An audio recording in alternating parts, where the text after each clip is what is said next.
নির্বাচনকে কেন্দ্র করে নতুন জোট গঠনের চেষ্টা চলছে বলে জানিয়েছেন ইসলামী আন্দোলন বাংলাদেশের সিনিয়র নায়েবে আমির সৈয়দ মোহাম্মদ ফয়জুল করিম।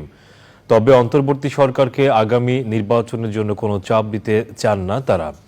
আওয়ামী লীগ সরকার পতনের পর চাঁদাবাজি, লুটপাট, দখলদারিত্ব সহ সব ধরনের অপরাধের বিরুদ্ধে জাতিকে ঐক্যবদ্ধ হওয়ার আহ্বান জানান তিনি। তাফিমুল ইসলামের রিপোর্ট। ছাত্র জনতার গণ অভ্যুত্থানে আওয়ামী লীগ সরকারের পতন হয়েছে। জুলাই আগস্টের আন্দোলনের সাথে একাত্মতা ঘোষণা করে মাঠে ছিল ইসলামী আন্দোলন বাংলাদেশ। অন্তর্বর্তী সরকার গঠনের পর চলছে রাষ্ট্র সংস্কারের কাজ।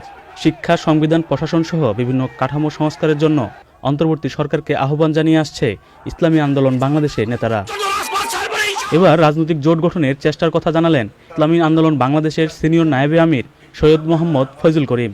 ইসলামী আন্দোলন, ইসলাম, দেশ ও মানবতা, এই তিন মূল নীতিকে খেয়াল রেখে ভিত্তি করে যারা ঐক্য করতে চায় তাদের সাথে ইসলামী আন্দোলন ঐক্য করবে। যদি ইনশাআল্লাহ সবাই সম্মিলিতভাবে শক্তিশালী এক ঐক্য করি, আহলে হক এবং যারা দেশকে পছন্দ করে, ইসলামকে পছন্দ করে, সবাইকে নিয়ে, এখানে শুধু ইসলামী দলই আমি কিন্তু মিন করছি না, এই তিন শর্ত অনুযায়ী যারা আসতে চায়, যদি বিএনপিও আসতে চায় বা অন্যান্য দলও আসতে চায়, ইসলাম, দেশ, মানবতার স্বার্থে আমরা সবাইকে নিয়ে কাজ করব।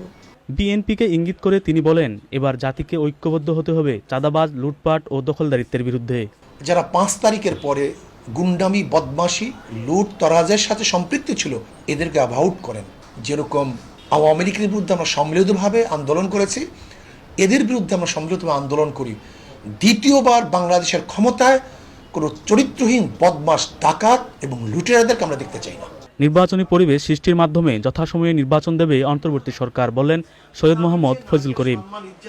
তাফিমুল ইসলাম, চ্যানেল আই, ঢাকা। প্রিয় নম্বর সেট করে বিকাশে সেন্ড মানি করুন ফ্রি।